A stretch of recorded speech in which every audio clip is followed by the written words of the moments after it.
প্রসাদ দিলে, হ্যাঁ, একটু জ্বর টর হলে প্রথমে দেয় পাতা ছাতা, প্রথমে পাতা টাতা দেয়, একটু আসে, প্রথমে পাতা দেয়, শেফালি ফুলের পাতা টাতা বেঁচে বেঁচে দেয়। ওতে কাজ না হলে তারপরে দেয় হোমিওপ্যাথি, হোমিওপ্যাথিতে কাজ না হলে তারপরে দেয় এলোপ্যাথি, এলোপ্যাথিতে কাজ না হলে তারপরে দেয় অ্যান্টিবায়োটিক, আর অ্যান্টিবায়োটিকে না হলে অপারেশন। হ্যাঁ, এখন তো দেখি শেষ পর্যন্তই যাওয়া লাগবে। এত বলার পরে হোমিওপ্যাথি দিলাম, এলোপ্যাথি দিলাম, এখনো কাজ হয় না, এখন অ্যান্টিবায়োটিক লাগবে। সবাই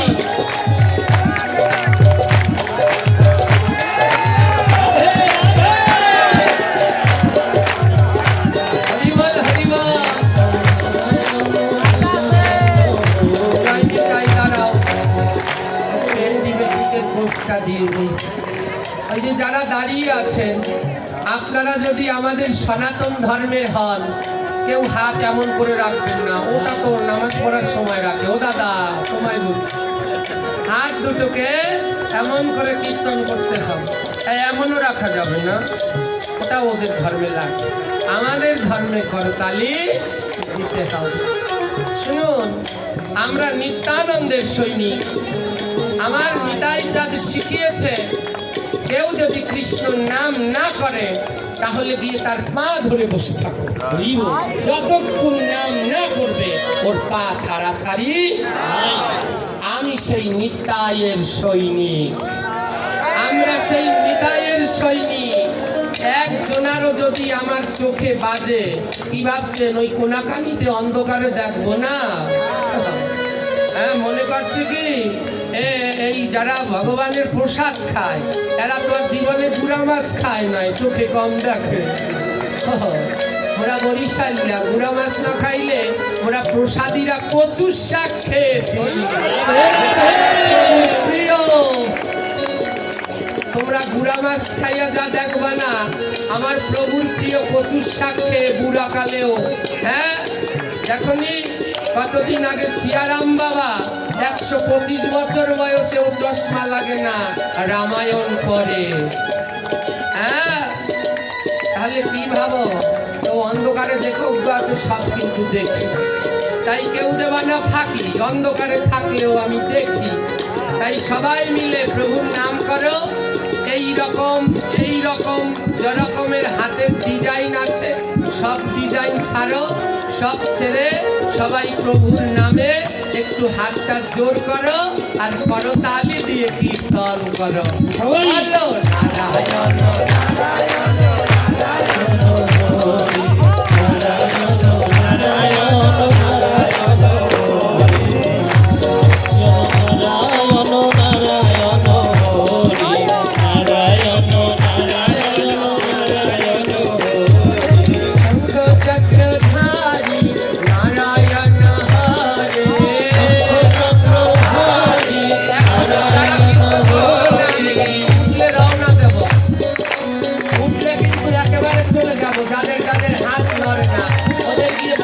বসে থাকো। আমি যদি উঠি তাইলে কিন্তু আর রেহাই নাই। তাই সবাই করতালি দিয়ে বলো, চক্রধারী নারায়ণ হরে, চক্রধারী নারায়ণ হরে, গদাপদ্মধারী নারায়ণ হরে, গদাপদ্মধারী নারায়ণ হরে, বনমালাধারী নারায়ণ হরে।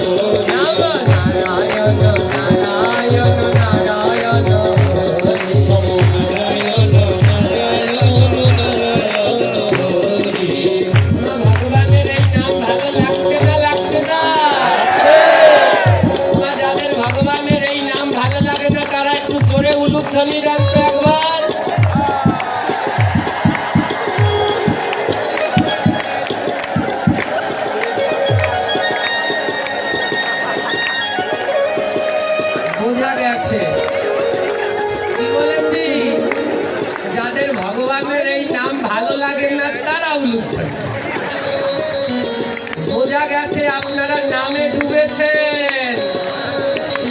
আমার প্রভুর নামে যে মজে গেছেন বুঝে গেছি। উলুধ্বনি প্রভু বলেছি, উলুধ্বনি। এবার যদি নাম ভালো লাগে তাহলে একটা উলুধ্বনি দেন তো।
করে ওই জন্য দেখছিলাম। ওই যে ও ঠাকুমা, তুমি না হলে তো হয় না।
কষ্ট হয়েছে,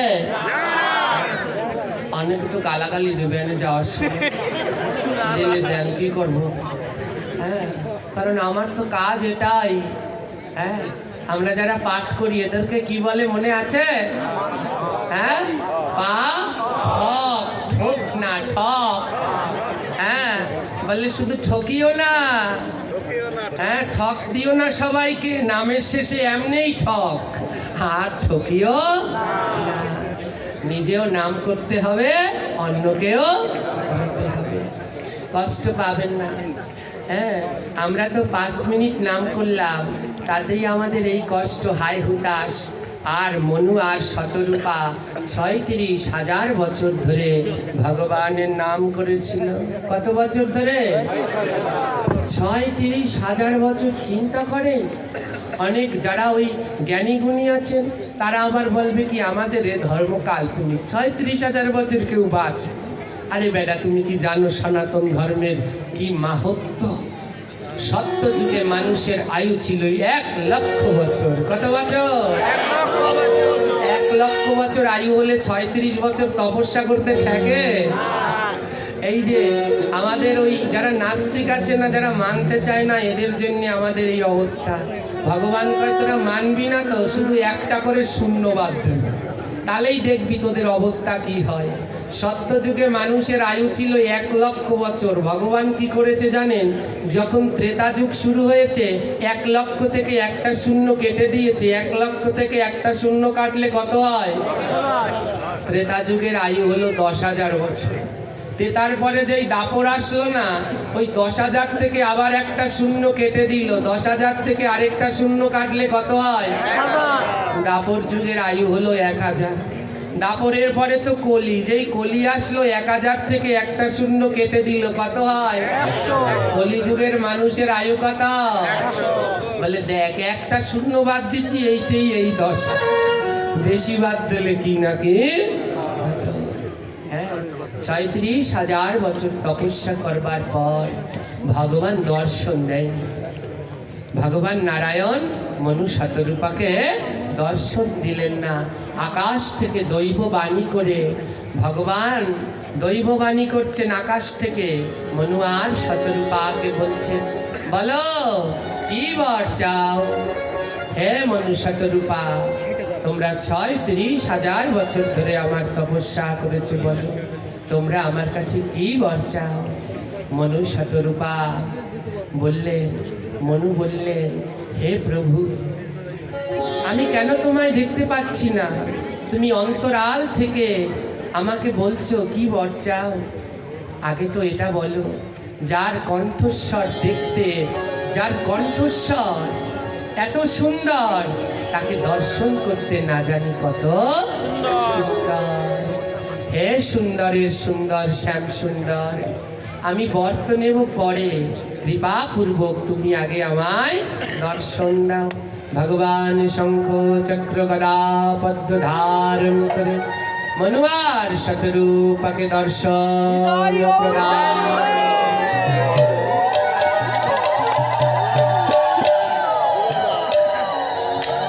ভগবান দর্শন দিলেন মনু শতরূপা, শ্রী নারায়ণের দর্শন করলেন। আহা, আমার প্রভু কত সুন্দর। ভগবান জিজ্ঞেস করলেন, বলো মনু শতরূপা, তোমরা আমার কাছে কি বর চাও? মনু বলল, প্রভু, অনেক দিন তো সংসার করলাম, কিন্তু এই সংসারে কোনো শান্তি পাই না। এই সংসারে কোনো শান্তি পাই না, তাই আমাকে এমন, কত সন্তান তো আছে বললাম না, মা বাবার জন্ম সার্থক হয় তখন যদি তাদের সন্তান ভক্ত হয়, কৃষ্ণ কথা কয়, প্রসাদ পায়। তাই মনু আর শতরূপা বললেন, হে প্রভু, যাকে দেখতে এত সুন্দর, যার কণ্ঠেশ্বর এত সুন্দর, তাই তুমি যদি আমায় বর দিতে চাও, তবে আমায় এই বর দাও, তুমি আমাদের এই মনু আর শতরূপা আমাদের দুজনের সন্তান হয়ে জন্মগ্রহণ করবে। বলে, যদি বর দিতে চাও তাহলে আমাদের সন্তান হয়ে জন্মগ্রহণ করো প্রভু, এই আমাদের মনের বাসনা। ভগবান বলল, বেশ, আমি ভক্তের ইচ্ছা পূর্ণকারী। তবে শোনো মনু শতরূপা, তোমরা আমায় সন্তান রূপে পেতে চাও, তবে এই জন্মে নয়, এই যুগে নয়, আসছে ত্রেতা যুগে। এখন তো সত্য যুগ, আসছে ত্রেতা যুগে। মনু, তুমি হবে দশরথ রাজা, আর শতরূপা তুমি হবে মাতা কৌশল্যা। আর এই দশরথ এবং কৌশল্যার ঘরে আমি শ্রীরামচন্দ্র হয়ে জন্মগ্রহণ।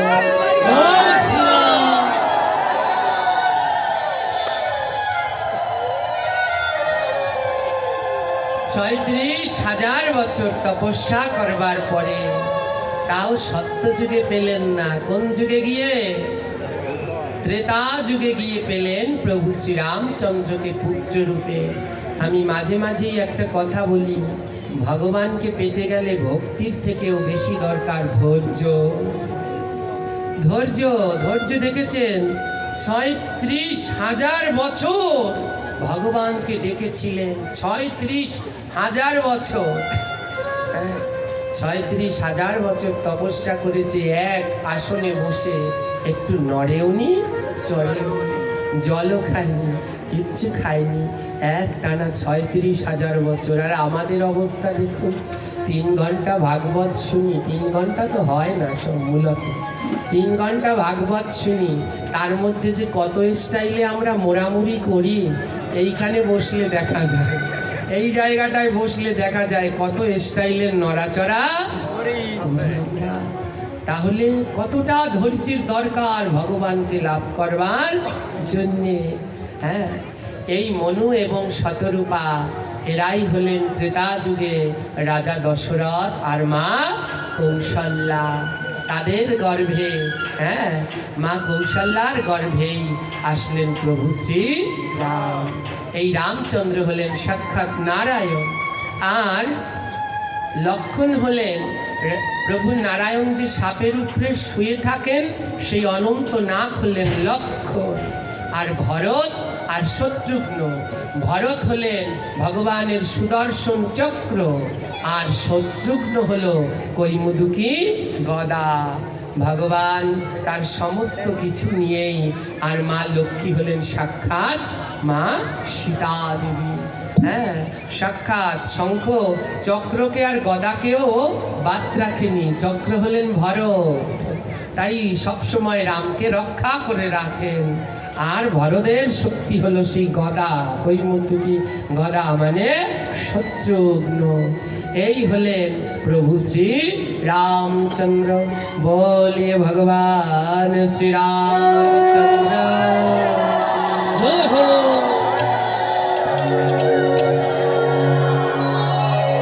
এইদিকে দশরথ রাজার কোনো সন্তান হচ্ছিল না, তাই গুরু বৈশিষ্ট্যের কাছ থেকে বিধান নিলেন যজ্ঞ করবার জন্য, পুত্র সন্তান কামনার জন্য। ত্রেতা যুগে পুত্র সন্তান কামনার জন্য দশরথ করলেন এক যজ্ঞ, আর সেই যজ্ঞ থেকে এক বাটি পরমান্ন উঠে আসে। কি উঠে আসে? পরমান্ন। বলে এই পরমান্ন নিয়ে রানী কৌশল্যাকে দিয়ে দাও। তাহলে এই পরমান্ন নিয়ে রানী কৌশল্যাকে দিয়ে দাও, তাহলে রানী কৌশল্যার গর্ভে এক পরম মহাত্মা আবির্ভূত হবে। রানী কৌশল্যাকে দিলেন। রানী কয়জন? দশরথের 3 জন। আর দশরথ নিয়ে পরমান্ন দিলেন কাকে? আর 2 জনকে দিল না। তখন কইকেই কাঁদছে যে আমাকে তো স্বামী পরমান্ন দিল না, তার মানে আমার কি সন্তান হবে না? কৌশল্যার তো অনেক দয়া, বলে আমাকে দিয়েছে তাতে কি, আমরা 3 জনে ভাগ করে খাবো। তাই কৌশল্যা কি করলেন? ওই পরমান্নকে 3 ভাগ করলেন। এক ভাগ দিলেন কইকেয়ীকে, আরেক ভাগ দিলেন সুমিত্রাকে। হ্যাঁ, দেখুন, সন্তান হওয়ার কথা ছিল কটা? একটা। পরমান্ন ছিল 1 বাটি, খাবে রানী কৌশল্যা, তাই সন্তানও হবে একটা। কিন্তু রানী কৌশল্যার এত দয়া, সে তাকে 3 ভাগ করলেন। 1 ভাগ কইকেয়ীকে দিলেন, আরেক ভাগ দিলেন সুমিত্রাকে। তাই ওই 1 ভাগ রানী কৌশল্যা গ্রহণ করেছে, তাই তার গর্ভে এসেছেন প্রভু শ্রী রাম। আর কইকেয়ী যখন ওই গ্রহণ করেছে, অর্ধেক খেয়েছে, কইকেয়ী অর্ধেক খেয়েছে। এর মধ্যে ওই যে মন্থরা চলে এসেছে। আরে কইকেয়ী, তুমি বড্ড ভুল করছো। বলে কি ভুল? বলে তুমি শোনোনি, তোমার বড় ওই সতী, সে যখন তো ওই পরমান্ন দিল, ওর 1 ভাগ দিল সুমিত্রাকে। তখন সুমিত্রাকে যখন পরমান্ন দিল, সুমিত্রা মা কৌশল্যাকে বলেছে, হে দিদি, আপনি আমাকে পরমান্ন দিলেন। প্রত্যেক নারী জীবনের দুঃখ তখনই যদি কোনো নারী বন্ধা হয়, তার যদি সন্তান না থাকে, তার মতো দুঃখী আর ভবে হয় না। তাই সুমিত্রা বলছে, আপনি আমাকে এমন সুখ দিলেন, সন্তান হওয়ার সুখ। সুমিত্রা বলে, আমার যদি সন্তান হয়, তবে আমার সেই সন্তান আপনার সন্তানের দাস বানাবো। আমাকে পরমান্ন দিলেন, এর বিনিময়ে আমার যদি সন্তান হয়, তবে আমার সন্তান আপনার দাস বানাবো। মন্থরা এসে কইকেয়ীকে পরামর্শ দিচ্ছে, কইকেয়ী, তুমিও গিয়ে তোমার ভাগ থেকে ওকে পরমান্ন দাও। যদি ওর আরেকটা সন্তান হয়, তাহলে সেই সন্তান তোমার সন্তানের দাস হবে। কইকেয়ী কি করলেন? তাকে যে পরমান্ন দিল, তার 1 ভাগ নিয়ে দিল আবার সুমিত্রাকে। নাও সুমিত্রা, আমার এই ভাগের পরমান্নে তোমার যদি সন্তান হয়, তাহলে তোমার সন্তান কিন্তু আমার সন্তানের দাস হবে। সুমিত্রা বলে, বেশ তাই হোক। তাই দেখুন কইকেই পেল কয় ভাগ? এক ভাগ। আর কৌশল্যা পেল এক ভাগ। সুমিত্রা পেল দুই ভাগ। কৌশল্যার থেকে এক ভাগ, কইকেয়ীর থেকে এক ভাগ। আর কইকেয়ীও পেল এক ভাগ, কৌশল্যাও পেল এক ভাগ। তাই কৌশল্যার গর্ভে হলেন প্রভু শ্রী রাম, আর কইকেয়ীর গর্ভে হলেন প্রভু ভরত, আর সুমিত্রার গর্ভে হলেন দুই সন্তান লক্ষণ আর শত্রুঘ্ন।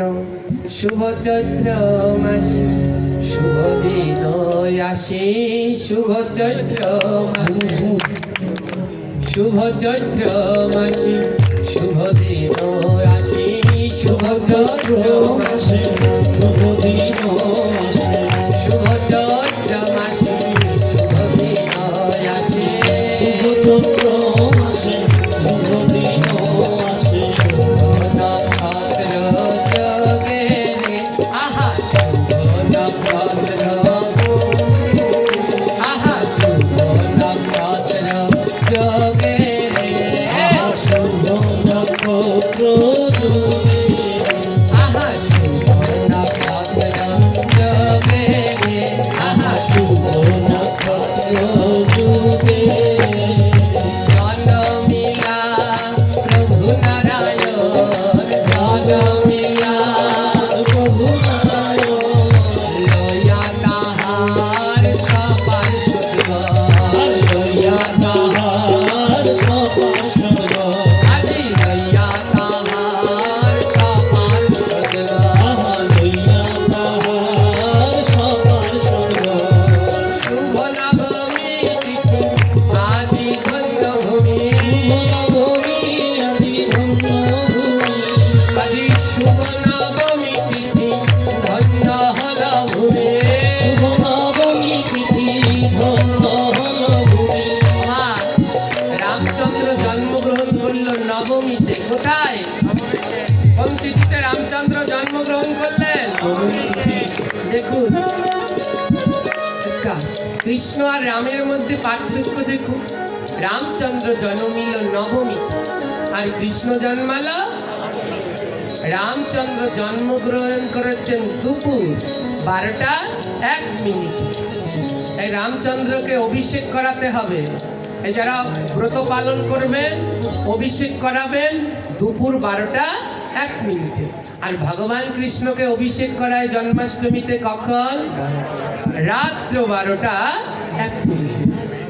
একজন হলেন নবমীতে, আরেকজন হলেন একজন হলেন দিনে, আরেকজন হলেন একজন দিন 12:01, আরেকজন রাত্র 12:01। একজনের গায়ের রং একেবারে সম্পূর্ণ কালো, আরেকজনের গায়ের রং চন্দ্রের মতো। রামচন্দ্র জন্মগ্রহণ করলেন সূর্য বংশে। রামচন্দ্র কোন বংশে জন্মগ্রহণ করেছে? রঘুবংশ, হলো সূর্য বংশ। আর কৃষ্ণ জন্মগ্রহণ করলেন যদু, মানে চন্দ্র বংশ। দেখেছেন কত জায়গায় তাদের মধ্যে পার্থক্য, কিন্তু দুজনেই এক। তাই একজন হলো অনুকরণীয়, আরেকজন হলো অনুসরণীয়। হ্যাঁ, তাই রামচন্দ্রকে কি করতে হবে? অনুকরণ। তিনি যে শিক্ষা দিলেন তার সেই শিক্ষা ধরে চলতে হবে। রামচন্দ্র জন্মগ্রহণ করলেন নবমী তিথিতে। কোন তিথিতে? নবমী। নবমী কেন জানেন? নবমীর কোনো ক্ষয় নাই, আর অষ্টমীতে ক্ষয় আছে। নবমীতে কোনো ক্ষয় নেই, অষ্টমীতে ক্ষয় আছে। কেমন বুঝতে পারবেন? একটু 9 ঘরের নামটার দিকে ধ্যান দিন। 9 ঘরের নামটা 9 দিয়ে 9কে গুণ করলে 9, 9 এককে 9, 1 যোগ করবেন, 9 আছে। 9 দুগুণে কত? জোরে বলবেন, নামটা জানেন তো? 9 দুগুণে ওমায়রা জানো? নাহলে লিপস্টিক কিনতে গেলে ঠকাবে কিন্তু। এই জোরে জোরে বললো। 9 দুগুণে কত? 18 লিখতে গেলে কি লাগে? 1 আর 8। 1 আর 8 যোগ করো। 1 আর 8-এর মধ্যে যোগ চিহ্ন দিলে কত হয়? 9। দেখো উপরেও 9, আবার নিচেও 9, 9 এককে 9। আবার ওই যোগফল যখন যোগ করে তখন আবার হয় 9। 3 নং কত? 27। 2 আর 7, 2 আর 7-এর মধ্যে যোগ দিলে কি হয়? আবার না। হ্যাঁ, 4 নং কত? 36। 3 আর 6, 3 আর 6-এর মধ্যে যোগ চিহ্ন দিলে আবার কত হয়? 9। হ্যাঁ, তারপরে 5 নং কত? 4 আর 5-এর মধ্যে যোগ চিহ্ন দিলে কত হয়? 9। 6 নং কত? 54। হ্যাঁ, 5 আর 4-এর ভিতরে যোগ দিলে কি হয়? 9। 7 নং কত? 63। হ্যাঁ, 6 আর 3-এর মধ্যে যোগ দিলে কি হয়? 9 নং কত? 8 আর 1-এর মধ্যে যোগ দিলে কত হয়? হ্যাঁ, আর 9 10-কে, হ্যাঁ 9 আর 0-এর মধ্যে যোগ দিলে কোনো ক্ষয় আছে? একেবারে 9-এর জায়গায়। এবার 8 ঘরের নামটা দেখো। কৃষ্ণ জন্মালো কোন তিথিতে? অষ্টমী মানে 8। 8 8 1-কে 8, 8 দুগুণে কত? 16। 1 আর 6 যোগ করলে কত হয়? দেখো, আগে ছিল 8, এখন 1 কমে গেছে, কত হয়ে গেছে? 7 হয়ে গেছে। হ্যাঁ, 3 8 কত? এবার 2 আর 4 যোগ করলে কত হয়? হ্যাঁ 6, আগে ছিল কত? 7, আগের ঘরে ছিল 7। হ্যাঁ, 8 দুগুণে 16, 1 আর 6 যোগ করলে 7। হ্যাঁ, এবারে 3 8 24, 2 আর 8 যোগ করলে 2 আর 4 আর 2 যোগ করলে হয়ে যায় 6, মানে 7 থেকে আবার 1 কমে গেছে। 8 ঘরের নামটাই কমে আর 9 ঘরের নামটাই সমান। এবার দেখো 3 8 কত? 24। ওই যে 2 আর 4-এ 6, ওখানে আগে কিন্তু 6 আছে। এবার হ্যাঁ 4 8 কত? 32। 3 আর 2 যোগ করলে কত হয়? ওই দেখো 6 থেকে আবার 1 কমে গেছে। হ্যাঁ, এবার 5 8 কত? 40। 4 আর 0 যোগ করলে কত হয়? আবার ওই 5 থেকে 1 কমে গেছে। হ্যাঁ, ওই 5 পর্যন্ত কমলো, মধ্যখানে যখন আসবে তখন একটু বাড়বে। মধ্যখানে আসলে কি হবে? বাড়বে। কততে আসলে? 6 8 কত? 48। 8 আর 4, 4 আর 8 যোগ করলে কত হয়? আর আগে ছিল কত? 4, আর এখন বেড়ে হয়ে গেছে মধ্যখানে। যখন 6-এর জায়গায় এসেছো বেড়ে হয়ে গেল 12। সংখ্যাটা কত হলো? 12।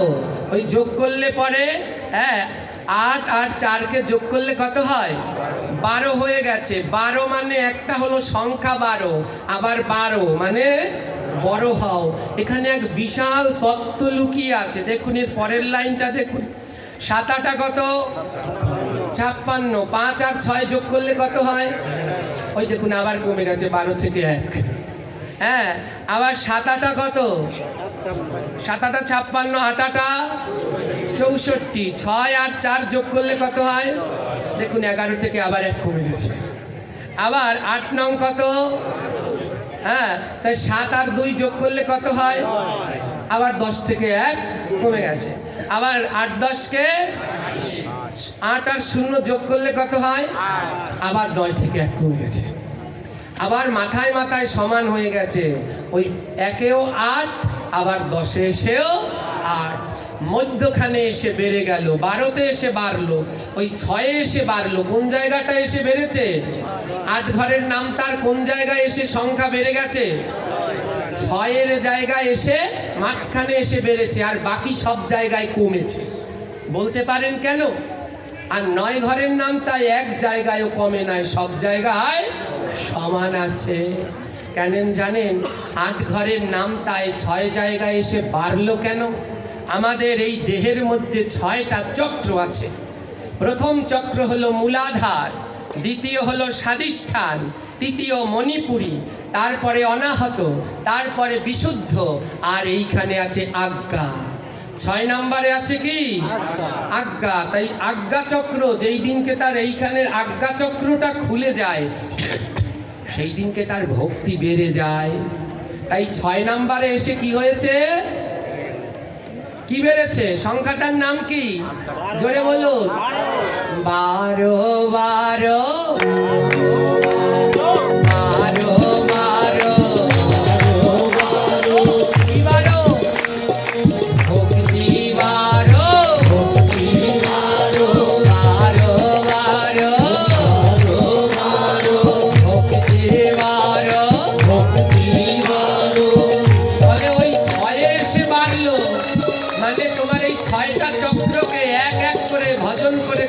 জাগাতে হবে।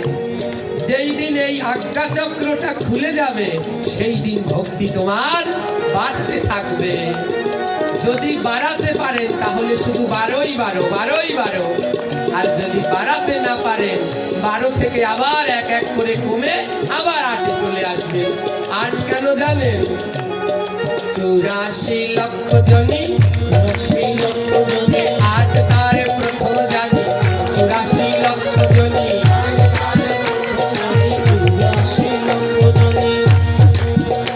আমাদের 84 লক্ষ জনি ভ্রমণ বলে এই জন্মে যদি এই আজ্ঞাচক্রকে জাগাতে না পারো তাহলে আবার 84 জন্ম ভ্রমণ করতে হবে।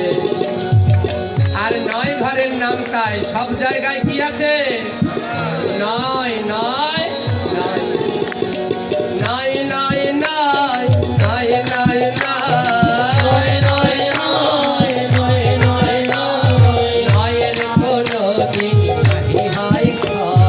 নয়ের কোনো দিন নাহি হয় ক্ষয়।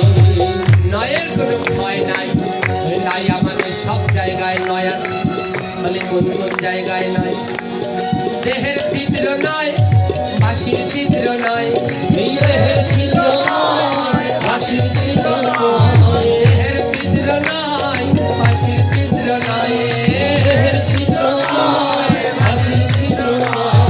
ভক্তির সংখ্যা নয়, ভক্তের সংখ্যা নয়।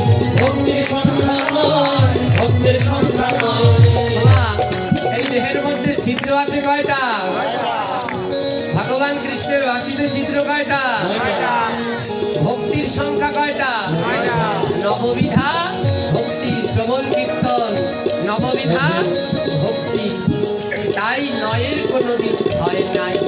তাই মহাজনগণ বললেন হরি ছাড়া নয়, কৃষ্ণ ছাড়া নয়, আমার রাধা ছাড়া নয়, কৃষ্ণ ছাড়া নয়। রাধা কৃষ্ণ ছাড়িলে সব হবে কয়। তাহলে আমার রাধা কৃষ্ণকে বাদ দিয়ে কলিযুগে তো দেবতারও শেষ নাই, ভগবানেরও কত ভগবান। মানে রাধা কৃষ্ণকে বাদ দিয়ে কেউ যদি অন্যকে ভগবান বলে পাওয়ার চেষ্টা করো তার একেবারে সব ক্ষয় হয়ে যাবে। তাই আজ যেই তিথির কোনো ক্ষয় নাই তার নাম হলো নবমী। সেই নবমী তিথিতে প্রভু শ্রীরামচন্দ্র আবির্ভূত হলেন। আজি অযোধ্যা জুড়ে আনন্দের মালাই,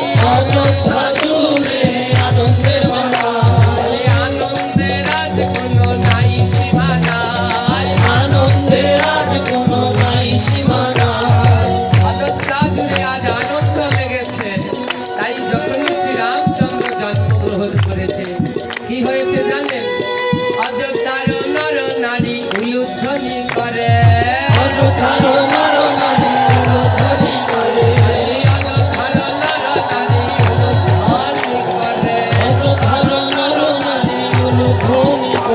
আর শঙ্খধ্বনি করে রে, উলুধ্বনি করে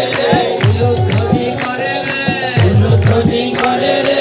অযোধ্যার নারী গণে উলুধ্বনি করে রে।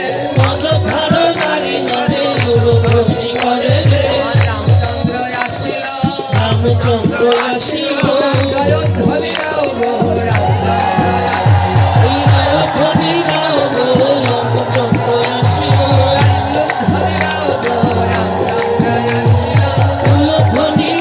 গো রামচন্দ্র আসিল।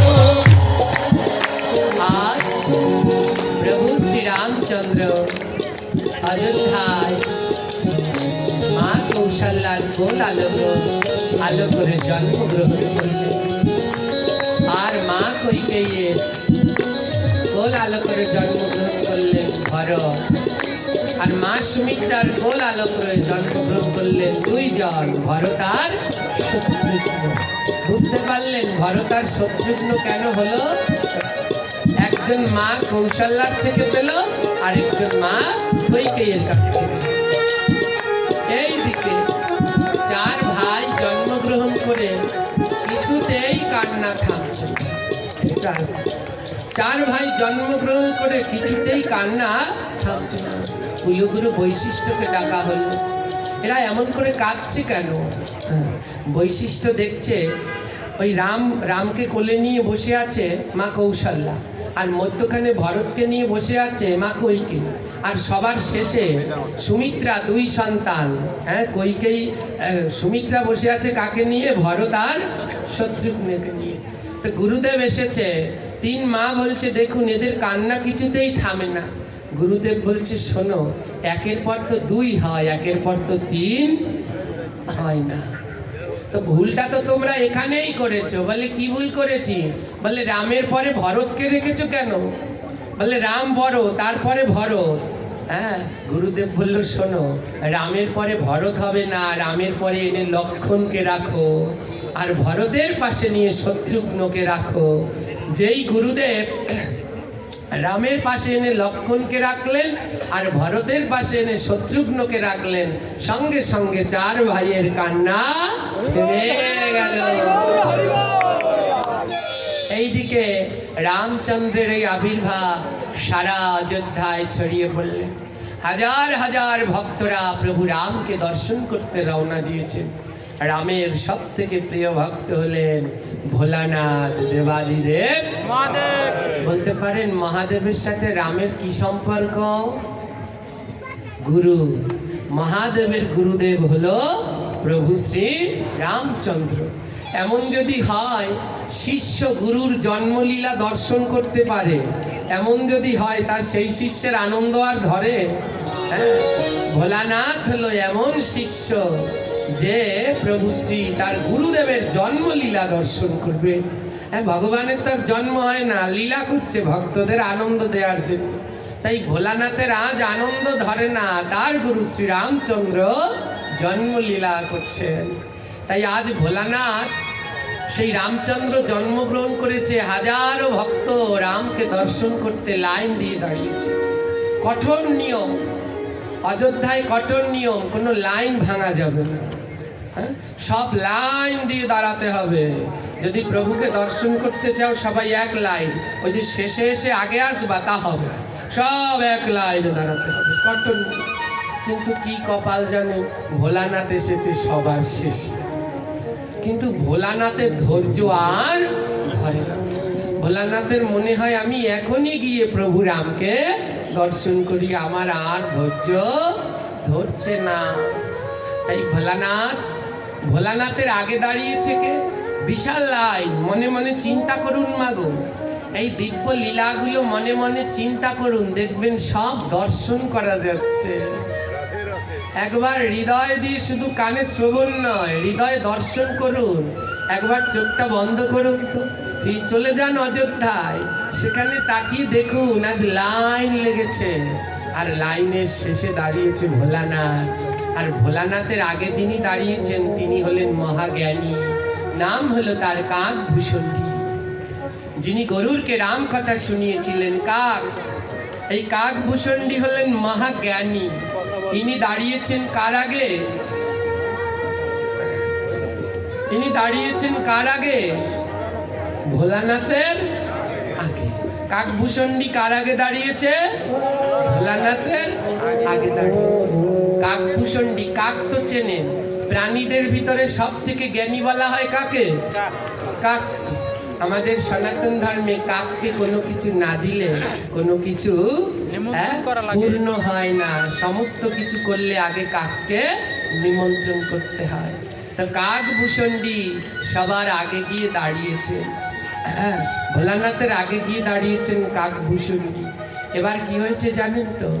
ভোলানাথের মন চাচ্ছে প্রভুকে আগে দর্শন করতে যাবে, কিন্তু কঠিন নিয়ম, কিছুতেই যাওয়া যাবে না।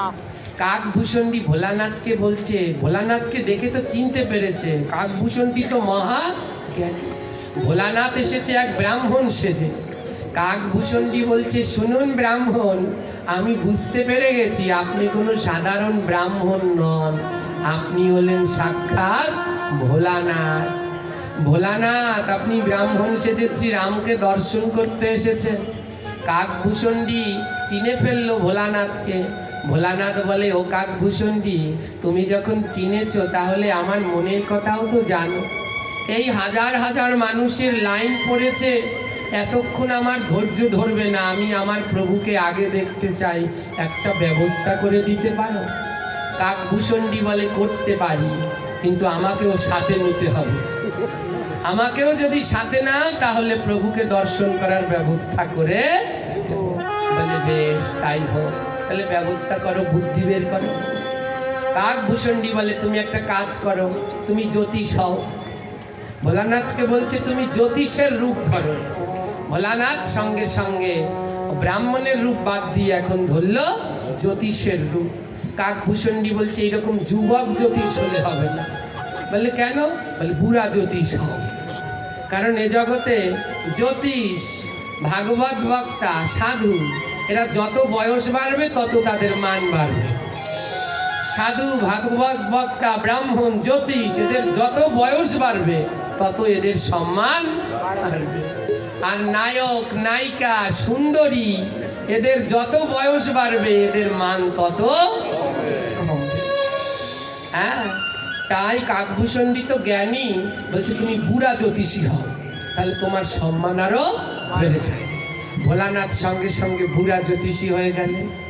আর কাকভূষণটি হলেন ভোলানাথের অ্যাসিস্ট্যান্ট, ইয়ং জ্যোতিষী, হ্যাঁ, যুবক জ্যোতিষী। এবার কাকভূষণটি ভোলানাথকে শিখিয়ে দিয়েছে, ভোলানাথ এবার হাত দেখা শুরু করো।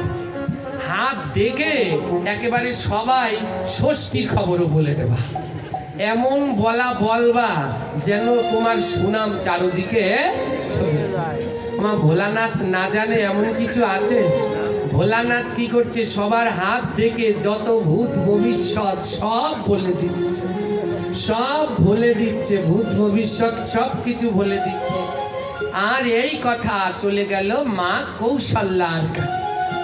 দাসী গিয়ে বলছে, জানো মা কৌশল্যা, আমাদের রামকে দেখতে এক বৃদ্ধ জ্যোতিষী আছে, যে সব কিছু বলতে পারে হাত দেখে।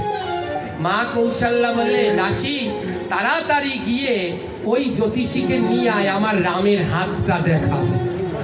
দাসী দৌড়ে গেছে, ও জ্যোতিষী, এদের হাত দেখবা পরে, আগে চলো আমার রামচন্দ্রের হাত দেখতে হবে। মহাদেব বলে, কাকভূষণটি বুদ্ধি কাজ করেছে, হ্যাঁ, সবার আগে এবার আমি আমার প্রভুকে দেখতে পারবো। এবার দাসী বলছে, চলো চলো জ্যোতিষী, আগে আমার রামের হাত দেখবে। তো জ্যোতিষী রূপে মহাদেব যাচ্ছে, আর পিছন পিছন যাচ্ছে তার অ্যাসিস্ট্যান্ট, কি নাম? কাকভূষণটি। এবার দাসী বলছে, না না, তুমি যেতে পারবে না অ্যাসিস্ট্যান্ট, তুমি বাইরে থাকো, লাগবে জ্যোতিষীকে। আমার কার জন্যে মহাদেব যেতে পারছে? এবার তাকেই যেতে দেবে না। ভোলানাথ বলে, না, এটা তো অপরাধ, কারণ ওর বুদ্ধিতেই আমি প্রভুকে আগে দেখতে পাচ্ছি, ওকে যদি না দেখতে পারি, ওকে যদি না নিয়ে যাই, তাহলে তো আর হবে না। তখন কি করলেন ভোলানাথ? কি বললেন? ভোলানাথ দাসীকে বললেন, শোনো দাসী, আমাকে একাকে নিয়ে গেলে কোনো লাভ নেই। কেন জানো? কারণ আমি তো বুড়ো মানুষ, আমি চোখে দেখি না, হাতের রেখা আমি ভালো দেখি না, তাই আমার অ্যাসিস্ট্যান্ট তো যুবক, ওকে নিয়ে যাও, ও হাতের রেখা দেখে দেবে আর আমি বলে দেব, যেন দুজনেই প্রভু শ্রীরামকে দর্শন করতে পারে। যাইনি তাই? হরি বল। তো কি বলবে বলো, শেষ করে দেবো এখানে? শেষ করে দেবো? শেষ করব কি? আমি একজনে বলুন, বুঝিয়ে বলুন, এখানে শেষ করব নাকি কেউ কি বলুন? একজন বলছে সব থেকে বেশি দেখতে পারবে রামচন্দ্রকে মা দুর্গা। কেন দেখতে পারবে বলুন তো বেশি? কারণ তার 3টা চোখ। তার কয়টা চোখ আছে? রামচন্দ্রকে সব থেকে বেশি দেখতে পারবে মা দুর্গা, তার কারণ তার কয়টা নয়ন? 3টা নয়ন রয়েছে। ধ্যান দিয়ে শুনবেন, কেউ কথা বলবে। আরেকজন বলছে না না, মা দুর্গা পারবে না, মা দুর্গার থেকে রামচন্দ্রকে বেশি দর্শন করতে পারবে ব্রহ্মা। মা দুর্গার থেকে বেশি রামচন্দ্রকে দর্শন করতে পারবে কে? কেন বলুন তো? ব্রহ্মার কয়টা মাথা? চারটা মাথা। চারটা মাথায় কয়টা চোখ হয়? বলে মা দুর্গা তো দেখবে 3 চোখ দিয়ে, আর ব্রহ্মা দেখবে 8 চোখ দিয়ে, আরো বেশি করে দেখতে পারবে। আরেকজন বলে না, ব্রহ্মার থেকে আরো বেশি দেখতে পারবে আরেকজন। বলে সে কে? বলে সে হলো কার্তিক। কার্তিকের কয়টা মাথা? হ্যাঁ, কার্তিকের কটা মাথা জানা আছে? 6টা মাথা। কয়টা মাথা? তার জন্যে কার্তিককে বলে সরানন। বলে ব্রহ্মা তো দেখবে 8 চোখ দিয়ে, আর কার্তিক দেখবে কয় চোখ দিয়ে? 12 চোখ দিয়ে। আরেকজন বলে না না, কার্তিকের থেকে আরেকজন বেশি দেখতে পারবে, সে হলো দেবাদিদেব মহাদেবের। কয় চোখ? মহাদেবের কয়টা মাথা? 5টা। তাহলে মহাদেবের চোখ কয়টা? না, মহাদেবের 10টা চোখ না, তার এক একটা মাথায় 3টা চোখ। কার্তিক দেখবে 12 চোখে, আর মহাদেব দেখবে 3 পাঁচা 15 চোখ দিয়ে। তো মহাদেব সব থেকে বেশি করে শ্রীরামকে দর্শন করবে। সূর্যদেব বলে দাঁড়াও, তুমি 15 চোখ দিয়ে রামকে দর্শন করবে? আমি সূর্যদেব যতক্ষণ তৃষ্ণা না মেটে আমিও সূর্য অস্ত যাব না। রামচন্দ্র জন্মগ্রহণ করলেন অযোধ্যায়, 1 বছর 1 মাসে সূর্য অস্ত যায়নি। 1 মাস সূর্যদেব অস্ত যায়নি। 1 মাস বসে সূর্যদেব প্রাণ ভরে প্রভু শ্রীরামকে দর্শন করলেন। বলে যতক্ষণ তৃষ্ণা না মিটবে আমি দর্শন করব, আমি সূর্য অস্ত যাব না। তো সূর্যদেব কতদিন অস্ত যায়নি? 1 মাস অস্ত যায়নি। 1 মাস ধরে সূর্যদেব প্রাণ ভরে প্রভু শ্রীরামকে দর্শন করলেন।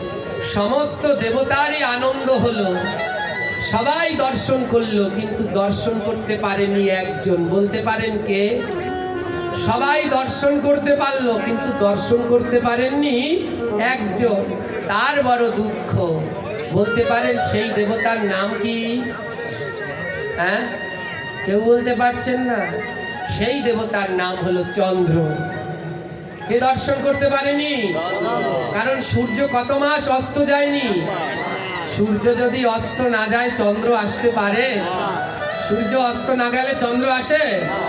সব দেবতারা প্রভু রামকে দেখলো, কিন্তু চন্দ্রদেব দর্শন করতে পারলেন না। হ্যাঁ, 1 মাস পরে সূর্যদেব যখন অস্ত গেল, তখন দুঃখী চন্দ্রদেব প্রভু শ্রীরামের চরণে এসে কাঁদতে লাগলেন। হে প্রভু, আমি বড় দুঃখী। সব দেব দেবীরা তোমায় দর্শন করলো, শুধু আমি তোমায় দর্শন করতে পারলাম না। হ্যাঁ, চন্দ্রদেবের কান্না দেখে ভগবান শ্রীরামচন্দ্র বলে কেঁদো না। ও চন্দ্র, সূর্য তো তোমায় দর্শন করতে দেয়নি 1 মাস বসে, তাই আমি কথা দিচ্ছি, এই রামলীলার পরে আমি যখন কৃষ্ণলীলা করব, যখন আমি কৃষ্ণরূপে অবতীর্ণ হব, দুপুরবেলায় অবতীর্ণ হয়েছি বলে সূর্য আর অস্ত যায়নি। যখন আমি কৃষ্ণরূপে অবতীর্ণ হব, তখন আর দিনে হব না, তখন হব রাত্রে। সূর্যদেব আমার জন্মলীলা দর্শন করেছে। যখন আমি রাম হয়েছি তখন 12টা 1 মিনিট মাথার উপরে ছিল। আমি যখন কৃষ্ণ হব তখনও রাত্র 12টা 1 মিনিট থাকবে, তখন মাথার উপরে সূর্য থাকবে না, থাকবে চন্দ্র। এই আমি আশীর্বাদ করে দিচ্ছি, এবার কান্না থামা। কিন্তু চন্দ্রদেব তাও কান্না থামাচ্ছে না। প্রভু রাম বলল, বেশ, তাহলে তোমায় আমি আরেকটা আশীর্বাদ দিই। শোনো, আমি এই রাম রূপে অবতীর্ণ হলাম রঘু বংশে, মানে সূর্য বংশে, কিন্তু যখন আমি কৃষ্ণ হব তখন অবতীর্ণ হব যদু বংশে, মানে চন্দ্র বংশে। আমি তোমার বংশে কৃষ্ণ হয়ে অবতারে লীলা করব, এবার কান্না থামা। তাও কান্না থামাচ্ছে না। প্রভু রাম বলল, তবে তোমায় আমি আরেকটা আশীর্বাদ দিই, আরেকটা আশীর্বাদ দেই। আমি সূর্য বংশে জন্মেছি, কিন্তু কেউ আমাকে রাম সূর্য বলবে না। আজ থেকে জগতের সবাই আমাকে বলবে রাম চন্দ্র। তাও কান্না থামছে না। বলে এতেও কান্না থামছে না, তবে আরেকটা আশীর্বাদ দেই। আজ থেকে এই জগতে যত পুরুষ, যত নরজাতি জন্মাবে, সমস্ত পুরুষের নামের শেষে থাকবে চন্দ্র। যদি কোনো পুরুষ তার নামের শেষে চন্দ্র শব্দ ব্যবহার না করে, তার জীবনে কলঙ্ক লাগবেই লাগবে। হ্যাঁ, তাই আমাদের সনাতন ধর্মে সবার নামের শেষে কি দিতে হয়? চন্দ্র। তাই দেখুন, রামচন্দ্রের নামের শেষে আছে কি? চন্দ্র। যেই নামের শেষে চন্দ্র থাকে তাদের জীবনে কলঙ্ক লাগে না। আগের দিনে সবাই নামের শেষে চন্দ্র ব্যবহার করত, ঈশ্বর চন্দ্র বিদ্যা সাগর। কিন্তু এখনো করে অনেকে, আর অনেকে করে না। যাদের নামের শেষে চন্দ্র নেই তাদের জীবনে চন্দ্রের কলঙ্কের দাগ লেগে যাবে। তাই প্রত্যেক সনাতনীদেরই উচিত পুরুষদের নামের শেষে চন্দ্র ব্যবহার করা, এবং মায়েদের নামের পূর্বে পুরুষদের শেষে আর মায়েদের আগে, মায়েদের নামের আগে ব্যবহার করতে হয় শ্রীমতী। এই হলো চন্দ্র। কেন নামের শেষে চন্দ্র দেয়, এই হলো তার তাৎপর্য। কিন্তু শ্রীমতী কেন দেয় এটা আমি বলবো না, এটা আপনারা খুঁজে বের করবেন। মায়েদের নামের আগে কেন শ্রীমতী দিতে হয়, আর বাবাদের নামের শেষে দিতে হয় চন্দ্র? বলে কেউ যদি চন্দ্র না দেয় তার জীবনে কলঙ্ক লাগবেই লাগবে। তাই হ্যাঁ, রামের শেষে রামচন্দ্র, তাই কলঙ্ক নাই। কিন্তু কৃষ্ণে চন্দ্র নেই বিধায় তার বিভিন্ন জায়গায় কলঙ্ক রয়ে গেছে। হ্যাঁ, তাই চন্দ্র। কিন্তু তাও এই আশীর্বাদ করলেন ভগবান যে আজ থেকে শুধু আমার নামের শেষে নয়, জগতে সব পুরুষের নামের শেষেই ব্যবহৃত হবে চন্দ্র। দেখেন না, যারা জানে চারুচন্দ্র ব্রহ্মচারী চন্দ্র, হ্যাঁ, এই চন্দ্র শব্দ। কিন্তু তাও চন্দ্রদেবের কান্না থামছে না। তখন প্রভু শ্রীরাম বলে, আমি তোমায় এতগুলো বর দিলাম তাও কাঁদছ, তাহলে তুমি আমার কাছে একটা বর চাও। তুমি আমার কাছে যে বর চাইবে আজ তোমাকে আমি সেই বর দিয়ে দেব। চন্দ্রদেব বলে, বলো প্রভু, আমি যা চাইবো তুমি তাই দেবে তো? ভগবান বললে, হ্যাঁ, আমি কথা দিলাম, সত্যি করলাম, তুমি যা চাইবে আমি তোমাকে তাই দিয়ে দেব।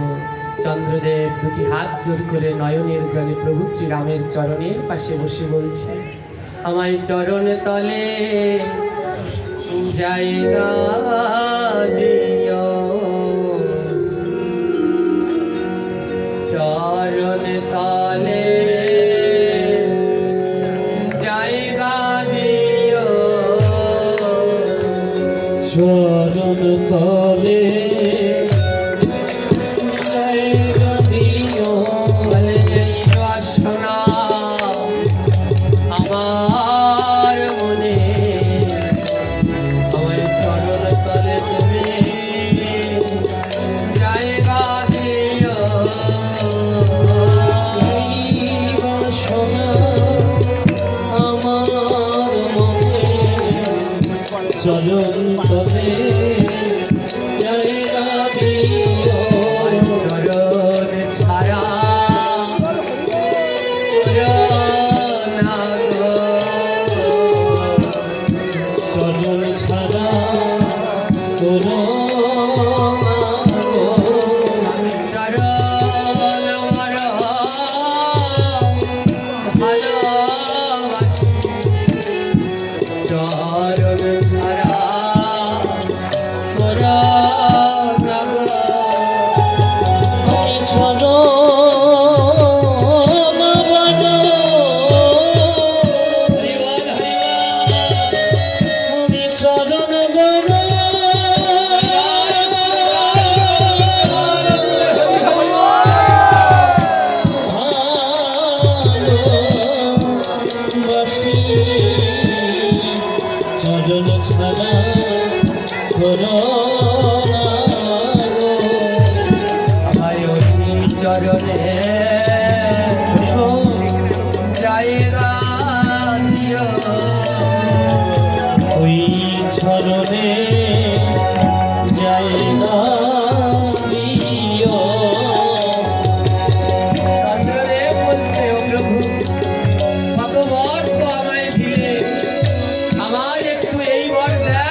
লাভ জানো?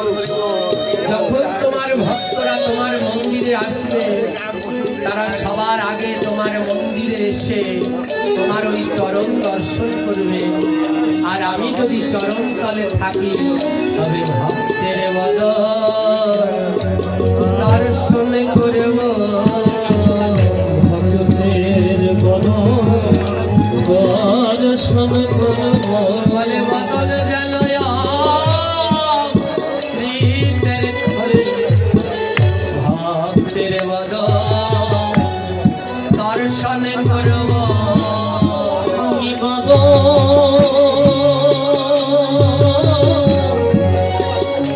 বদনে যেন রাধে রাধে।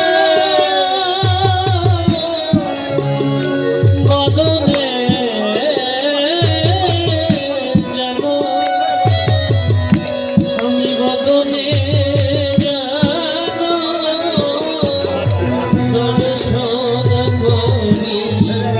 আমি ভক্ত বদন দর্শন করব।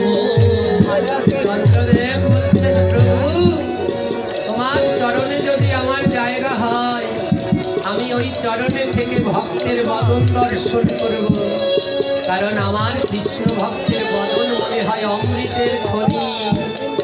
যতই দেখি ততই প্রাণ ভরে দর্শন করি। আর যারা তোমার ভক্ত, তারা তোমায় দর্শন করতে এসে কি করবে জানো? তারা তোমার ওই চরণটা নিয়ে বুকের মাঝে জড়িয়ে ধরবে। দেখবেন যারা ভক্ত, তারা চরণটা নিয়ে বুকের মাঝে জড়িয়ে ধরে। চন্দ্রদেব বলে, আমি যদি তোমার চরণ তলে থাকতে পারি, যখন ওই ভক্ত তোমার চরণটা বুকের মাঝে ধরবে, তখন আমি চন্দ্রদেব কি করবো জানো? আমি ভক্তের অঙ্গ পারস করব। ওই অঙ্গ পরশ করব। ভক্তের অঙ্গ পরশ করব। ওই অঙ্গ পরশ বলে করব। বুকের মাঝে প্রায় ধরব। ভক্তের অঙ্গ পরশ করব। আমি বুকে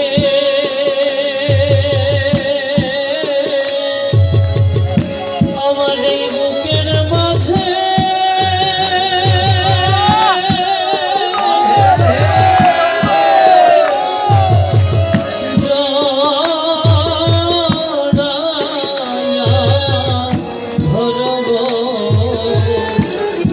আমি ভক্ত অঙ্গ পরশ করব। বলে জানো, ভক্তের বদন হলো অমৃতের খনি। তাই প্রাণ ভরে দর্শন করো। ভক্তের অঙ্গ হলো ভক্তের খনি, তাই প্রাণ ভরে পরশ করবো। যত পরশ করবো, তত আমার ভক্তি বাড়বে। আর কি করবো জানো? ভক্তের চরণ হলো বৈতারণী। ভক্ত চরণ হলো ওই পারণী। আমি চরণ ধরে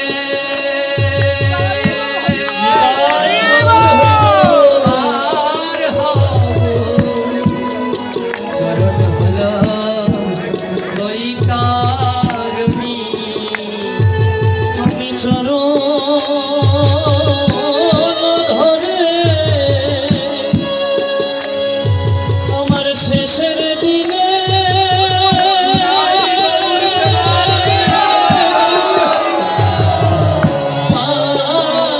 পার হব। ভক্তের চরণ হলো ওই তরণী। মায়ের চরণ তলে জায়গা দাও গো। এই চরণ তলে জায়গা দাও হে। চন্দ্রদেব বললেন, প্রভু আমার আর কিছু চাই না, তোমার চরণ তলে একটু জায়গা দিয়ে দাও। ভগবানের